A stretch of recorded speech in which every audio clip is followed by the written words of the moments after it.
Welcome to the Edges of Lean. I'm Bella Engelbach, and in this podcast we explore the human and creative side of lean thinking, unusual places where lean thinking is practiced. We meet people who are practicing continuous improvement in many different flavors and styles. So come along with me on a journey to the edges of lean. Episode 27, Continuous Improvement and the Counseling Continuum. Today's guest is Jessica House. Jessica House is an experienced mental health counselor and coach with a diverse background that includes mental health services, leadership, and lean management. With over a decade of experience in the mental health field and an unwavering philosophy that every human being wants to do well and can do well, Jessica's passion is helping children, parents, and families live their best life. We talk about how understanding mental health and honoring respect for people intersect, and the continuum from coaching to counseling. Jessica House, welcome to the Edges of Lean. Thank you, Bella. Thank you for having me. It's really nice to have you here today. And today we're going to be talking about continuous improvement and mental health, and you have special insight into that. And so can you tell us about Jessica and your background, and how did you get to do what you're doing today?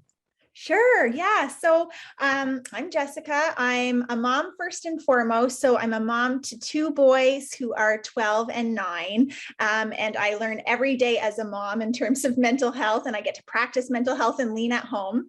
But my background, my formal training is in children's mental health. So I have a counseling psychology background and worked for over a decade at a children's mental health center in Ottawa, where I was a child and family therapist and then moved into a leadership position. So at the time, I guess, I really wasn't exposed to lean at all. But what was happening was the wait lists for children's mental health services were so extremely long. So kids were waiting over a year for services, which was just making it was backlogging the system. It was making problems much more severe. Our hospitals were overburdened.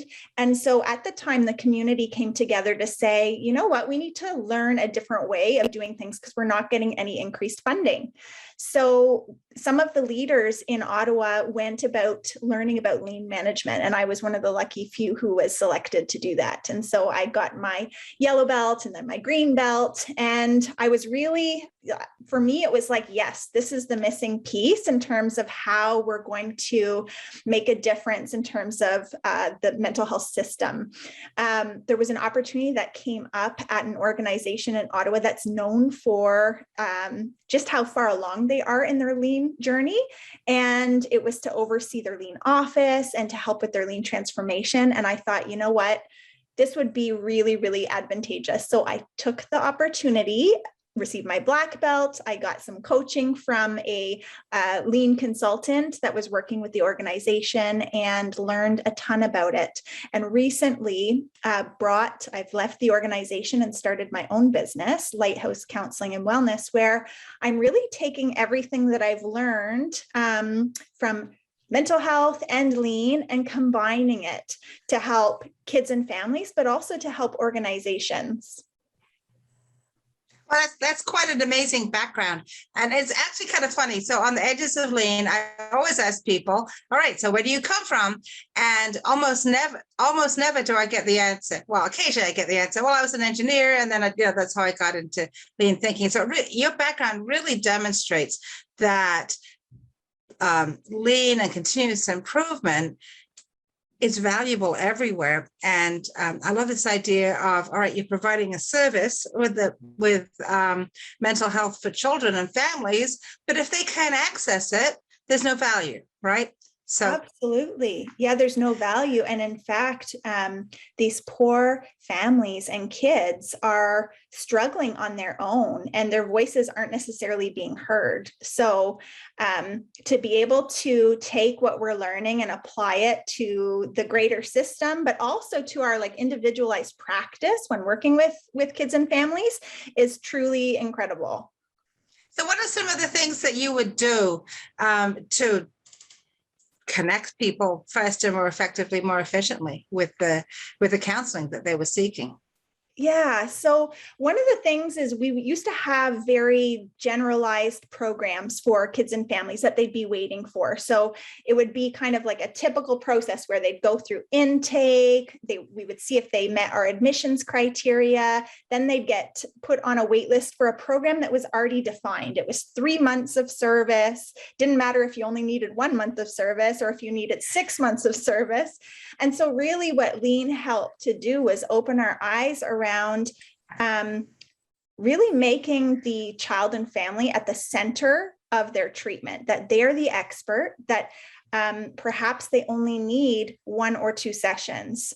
Yet, because of our programming and how we were being funded, we were funded to deliver a 3-month program. So it really just turned our whole service model over onto its head. And we had to rebuild from scratch. So you were saying that you're making the child and the family, you're giving them empowerment. And one of the things that, I certainly think of when I think of how mental health systems, and especially public mental health systems, interact with clients is that the clients are usually disempowered, right? That they are kind of a cog in a wheel. And you might think of a process, not even a cog in a wheel, they're a piece of material that flows through a process. And but what you're saying is they're not. They're actually part of designing the process that's unique and special for them. Yes, they're absolutely. So they're really essentially at the heart of all work that we're doing. And so if we don't have their voice at the front end, they are the experts, right? We're not the experts. And this is the change. People used to think that, with a psychology background, we are the experts. Yes, we have expertise in certain areas, but not in your life, right? You are the expert in terms of what's happening in your life, what problem you're wanting to solve, how much support you're going to need. And we bring our expertise to help move you through that process. But if we don't start with really, really good understanding of what our children and families need and want from service, we could go in all sorts of different directions, and we can actually provide too much service and create dependency in our people, right? And this happens all the time, Bella, where people will come to us and we hear all sorts of different little nuggets, and we could take our treatment in any one of those different directions. We might even be able to treat them in all of those directions. But if that's not actually what the customer wants, and if that's not what they feel they need, then it's waste, right? It really is truly waste. So starting with the customer is a real change, and it's absolutely the way to go. So you may be finding situations then, or you may have found situations then where you're actually providing less service to people, which allows you then to provide more service to other people. So that must reduce the waiting list. That's exactly it. So when at the former organization that I had worked at, we had wait lists for counseling, for child and family counseling, that were over a year. And our child and family counseling program was that we would see them for 3 months of therapy. When we went through our whole training and then kind of came back to the table to rethink everything, we started with the client and we asked them what was the one problem that they were looking to solve. What was their biggest issue? And what we learned was, in some cases, they really only needed one session. And so you can imagine a list of a year, times that by 3 months of service, and then take half of that, and they need under 6 sessions to really be able to, move and feel like their mental health and wellness has improved. It was huge. We reduced our wait list, and we were serving our customers in a way that they wanted to be served. So yeah, very, very powerful. So now you're taking that into your own business, and it's really kind of cool. So what you have, tell me the name again. It's called LightHouse Counselling and Wellness. So it's counseling and wellness. Yes. So yes.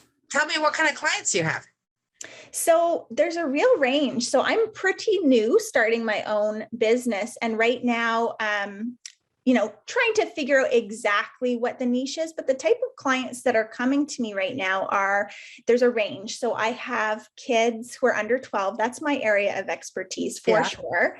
Who are struggling with anxiety. That's a big one. I have parents who are looking for a change in their life. Perhaps, they have this desired future state and their current state is no longer serving them. And so helping them move through life to find a place where they're feeling better about themselves, feeling like their wellness is being taken care of. So I have clients in that regard. And then I have some organizational clients where I'm working with leaders to help them, one, develop psychological safety in their workplaces so they can truly unlock their potential. If they're implementing lean in their organizations and they aren't necessarily getting the results that they thought they were getting, or they're just not sure where to go next, then I can go in and I can support them on really understanding from a mental health side of things where they might be getting stuck and help that address those root causes so that they can move forward. So it's really all over the place, and I'm kind of liking that. It's quite fun getting a big range in terms of types of work and people I get to work with. Wow, that sounds really interesting, and I think I'm thinking for my listeners, I am imagining that most of my listeners don't have clients under the age of 12. That's probably so you're probably unique in that, right? But one of the things that I see in my work and the coaching I do is I do see anxiety that causes people to not try things or to not, just not step forward. Yeah. And so one of the things that I would love to discuss with you, when I was taking my coaching training, one of the things that they said right at the beginning of the training was you have to be absolutely positively clear with yourself and clear with your clients that what you're doing is not therapy, right? Yes. Right. Coaching and therapy are two different things. It's different training, right? And, unless someone has a background like you.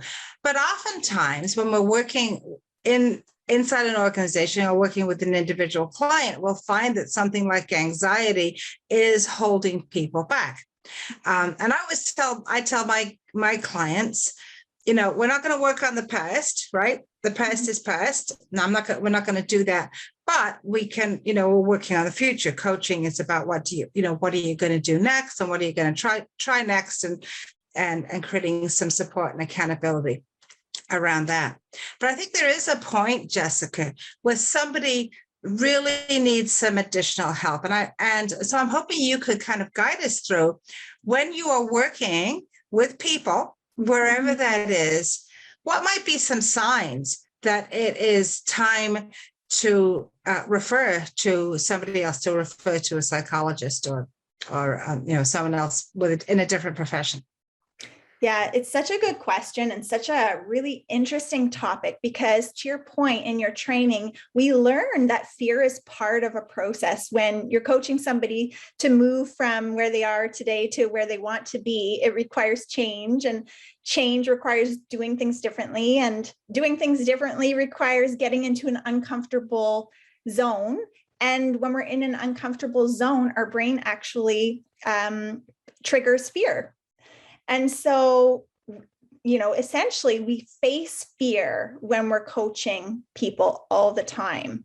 And so when does that fear become, when does it get in the way of somebody actually achieving what they're looking to achieve? And perhaps when could therapy be an added kind of benefit to the client? So essentially, if you find that through your coaching, they're still able to kind of lean into their fear, recognizing that it's a normal part of the process, and actually take the action, then they're doing okay. I wouldn't think about therapy in that moment at all. I would be there to provide, that nurturing kind of support in the background, saying like, this is part of the process and you've got this. And when they're done, celebrating the fact that they leaned into their fear and actually took that step. But in coaching, and it's happened to me before with my coaching clients, if you notice that it's a pattern where you leave them, so they're about to take action, and then the next time you check in to see how it went, they were paralyzed with fear. So they didn't take the next move. And if, through a couple of conversations, you realize that there's maybe some defeating thoughts, so some thinking patterns that are getting in their way, that would be maybe an opportunity to have a conversation. I would never say that they need therapy, but I would definitely open up a conversation with my client to say, have you noticed? Here's what I'm noticing. And have you noticed the same thing? Has this gotten in your way in other places in your life before too, not just in this coaching relationship? Is it impacting other places in your life? If yes, that might be a sign. Does it, leave them feeling restless or having sleepless nights? Like, is it impacting who they are as a person and their ability to feel well? That would be another sign that, perhaps therapy could be helpful. But any lack of progress that you're finding is coming up on a repeated kind of pattern basis would warrant a conversation, in my opinion. Yeah, that's very helpful advice. Yeah, so it is about the coach really paying attention and looking for patterns, and I love what you say. Asking the client, then, have you noticed this? Yes. Are you seeing this and this is bothering you? Because it's not bothering them, then, as you said with your clients in Ottawa, if it's not bothering them, then it's it's probably okay, as long as it's not impacting other areas of their life. That's right. And if, especially for, if somebody is really, they're committing to coaching to help them achieve a goal. If they're coming to you, they're wanting to achieve a goal, perhaps they're even paying for the service. If you're noticing that they're not moving, and if you're hearing some thinking patterns that are getting in their way, or if the past keeps coming up, that's another one. If you hear some like past experiences or traumas that continue to surface throughout your coaching, that would also, for me, be a flag to have a conversation with my client and point out what I'm noticing and highlight what my concern is, that I'm concerned that this continues to come up and it seems to be getting in the way of you meeting your goals. What are your thoughts? Have you ever noticed this before? Do you have any concerns with it? What possible solutions, like what could we do to help move you? And is therapy an option? Is that something that you would ever consider? Therapy is really good at, working through some past issues that get in our way of feeling our best, being able to move and, unlock our potential. Often in coaching, you don't look at the past, right? It's forward thinking. And so if it's forward thinking, yeah. It is. So if you find that in your sessions, we're often going back to the past, that might also be a sign that you could have a conversation with your client. Jessica, we're recording this podcast in September. It's probably going to be available in October, but September is I believe, Suicide Awareness Month. Are there signs that you might look for in clients or co-workers that would cause you to want to help somebody who may be contemplating suicide? For sure. Any change in behavior for me is a red flag. It's an opportunity for me to go in and check in on people. In organizations, I think relationship is so important. And connection. The more we connect with people, the more we're going to be able to see when something's not quite right. But if we're not connecting with people regularly, we might miss some signs. So some of the signs that I would look for is any change in behavior, absenteeism at work, perhaps coming in late, perhaps irritability at work, maybe having, some sort of odd behavior that's not typical for the person. Low mood, anxiety, anger, it comes up in all sorts of forms. But I think just the simplest way is any change. If you're noticing any change in somebody's behavior, how they're manifesting at work, that is your sign to have a conversation. does not mean that they're necessarily having mental health issues or suicidal, but it is your kind of red flag to check in and see if there's anything going on, and how you might be able to help. That's perfect for a lean manager, someone who's managing in a lean way, or someone who's working internally in an organization, because you should be getting close to people, observing what's happening, and knowing what kind of normal looks like, right? And start to develop that sense of if something not right here to somebody, and they may not, it may be a completely different kind of help that they need. They just need someone to ask. For sure. Yeah. And, we get to know people, how they manage under stressful situations when we're connecting with them regularly. Yeah. We can understand how they celebrate when they're happy. If we've noticed that any of those things have changed, then that's just our clue, right? That perhaps there's something going on. Maybe there's not. Maybe they just didn't get a good sleep last night. And, that's as far as it goes. But it's always good to know our people so that we can have those caring conversations. Jessica, we started out this conversation by you saying that first and foremost, you're a mom, right? So, which is fantastic. How are you using lean with your kids? Oh my goodness. Okay, so we pretty much have a lean home here. And so I have huddle boards. Actually, during COVID, lean came out pretty loud for my kids. And I don't think they even realized, what lean looked like, but getting to observe mom work, I think now they are like all in when it comes to simplifying and tracking progress. And so we have huddle boards in our house. And when my kids were doing school at home, we used a huddle board to manage our day. My husband and I do not have the same schedule. My two kids were on two different schedules. So being able to coordinate our day was really, really important. So we'd actually meet at the start of the morning around our huddle board, and we had a list of the things that we needed to do. We had our schedules up. And when they were done in school, oftentimes my husband and I, we weren't done our day. And so that was it became a problematic time in our day. So one of the ways that we worked to improve our process was identify some of the activities that the kids were able to do and put them on like a to-do board, and they just move their Post-it notes from to do to doing to done, which was really, really cool. Other ways, we use visualization in my house in a big way. So to help my kids understand routines, especially when they were really little, and just learning new routines, we would actually print out pictures of the steps. So the evening routine requires brushing your teeth, getting your pajamas on, and we'd have pictures of all of these things that were on Velcro that they could move again from like what they needed to do to have they've completed. To have it done. Yeah. So we do that. Trying to think what else. Oh, we have a family, like family values and like our purpose as a family. So we often talk about, and it changes, but we talk about what our goals are as a family. And then we talk about where are we at today with those goals and how current condition, right? Yeah. Yeah, totally.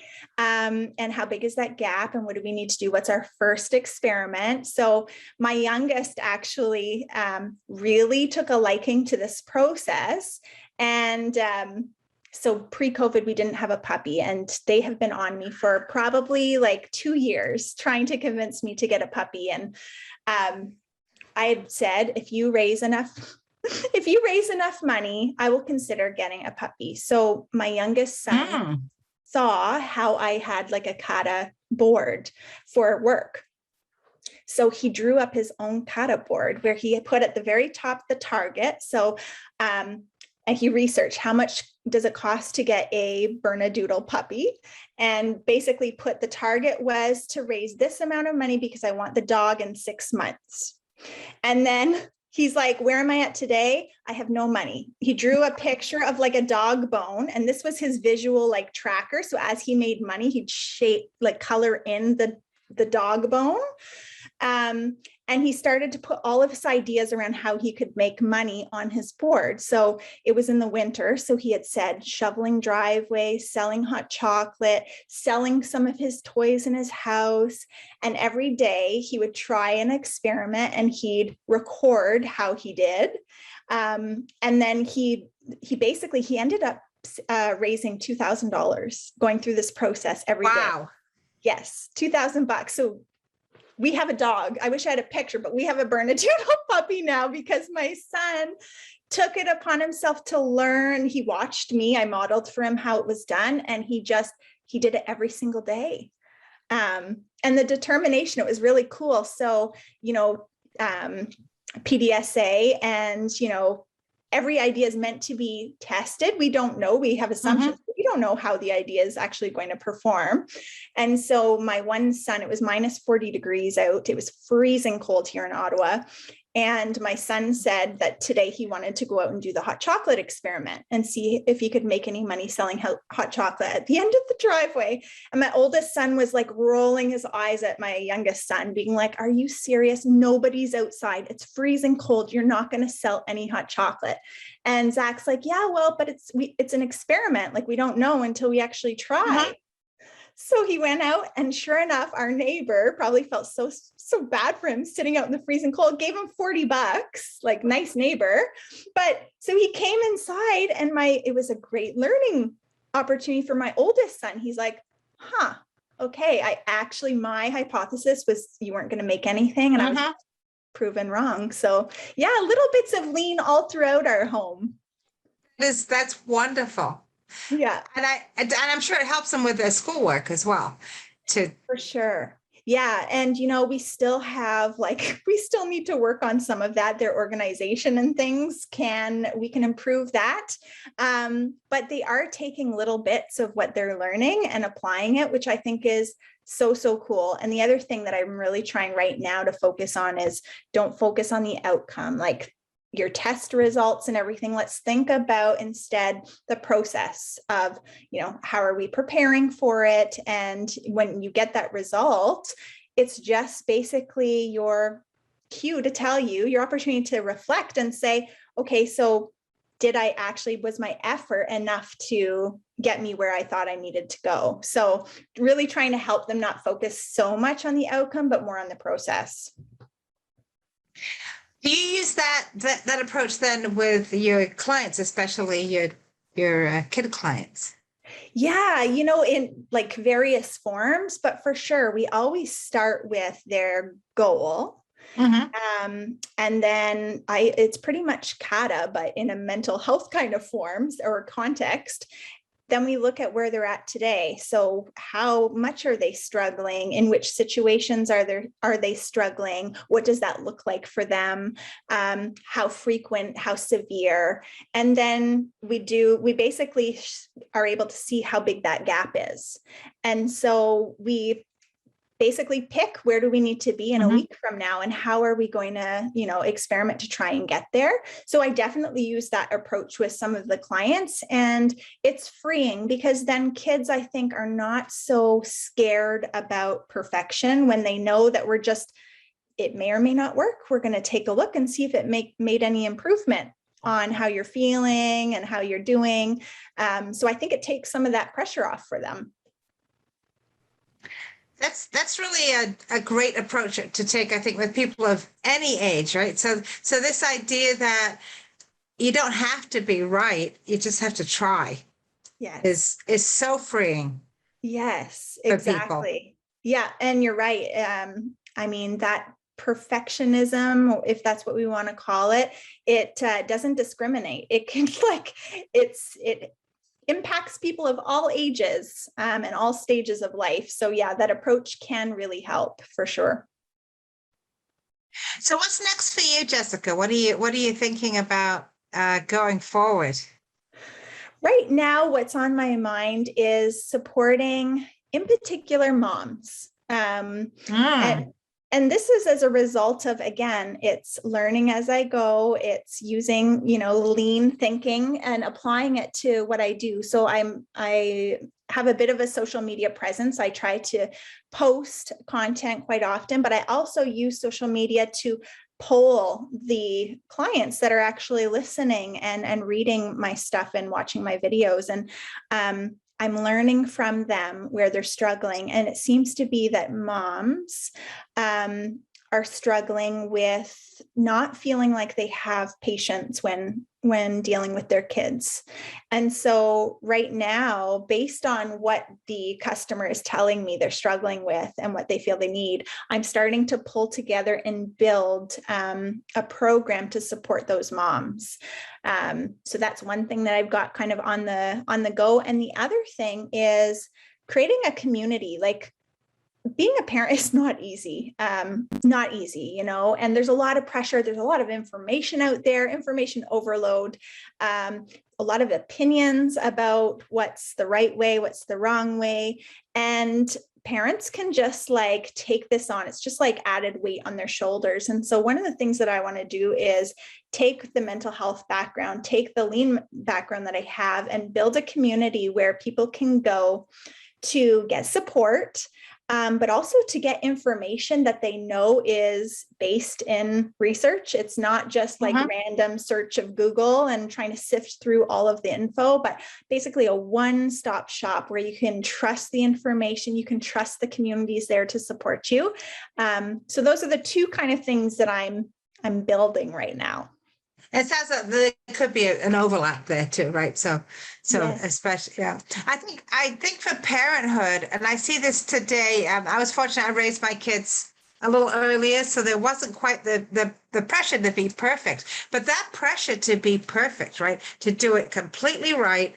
And somehow produce, it's almost, the kind of the same thing as we were talking about with your mental health clients, that this idea that the child is a thing that you move through a process, and at the end you have this perfect person who has a perfect career and is perfectly happy.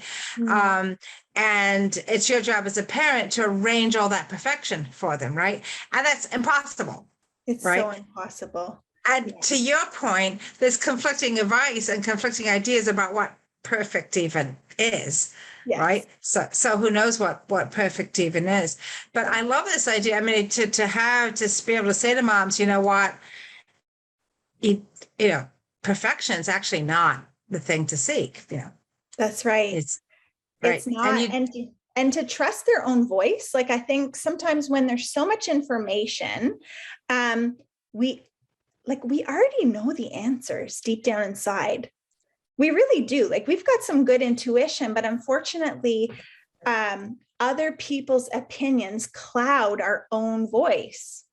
And so oftentimes when you're able to pause and create space to listen to your own voice, you already know the answer. We look to others for reassurance, and, that can actually create a little bit of a problem.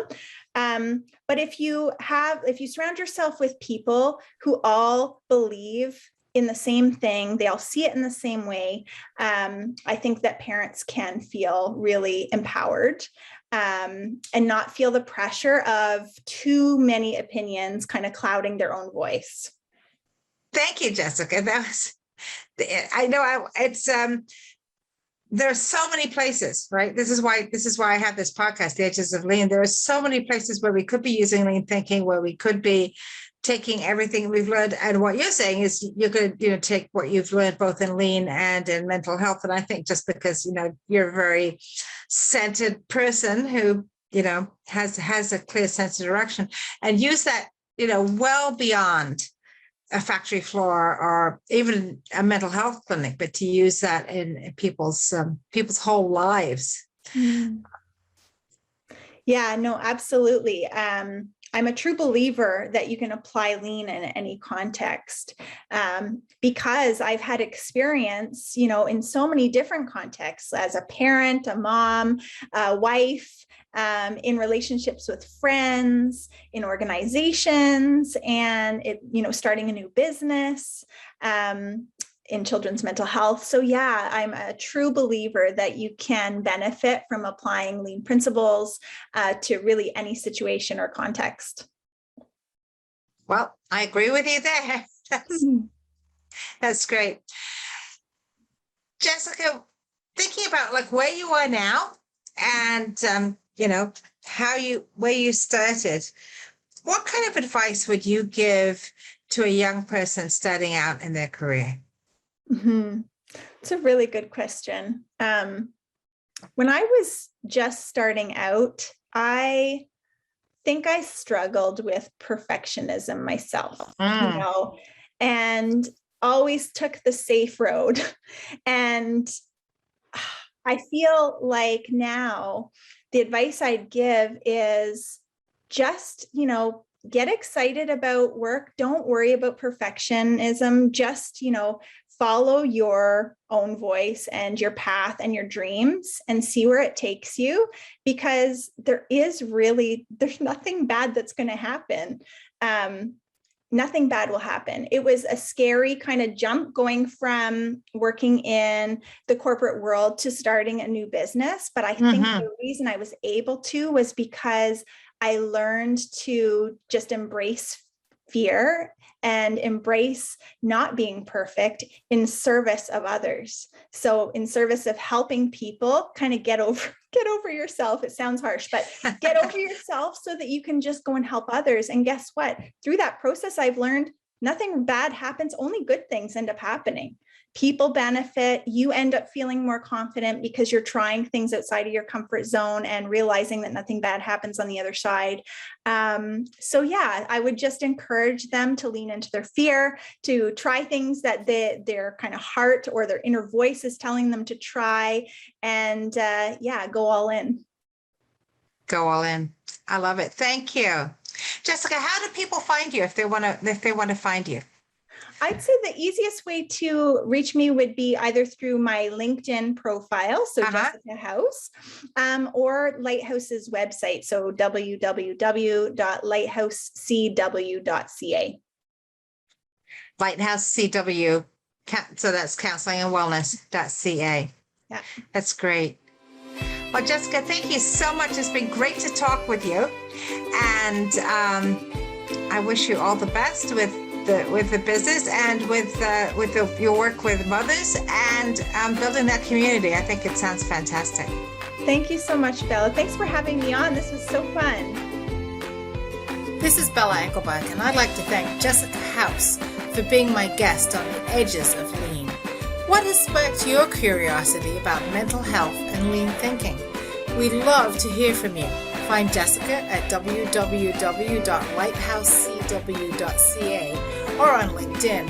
Find me at leanforhumans.com or on LinkedIn. I'll comment wherever you watch or listen. No matter how you travel to the edges of lean, your ratings, reviews, and comments are greatly appreciated. Please join me in exploring more of the edges of lean. There's a lot to learn. And check out my friends in the Lean Communicators community at leancommunicators.com. You'll find more podcasts and videos with lots of great new content every week. The Edges of Lean is written and produced by Bella Engelbach. This is a Lean for Humans production.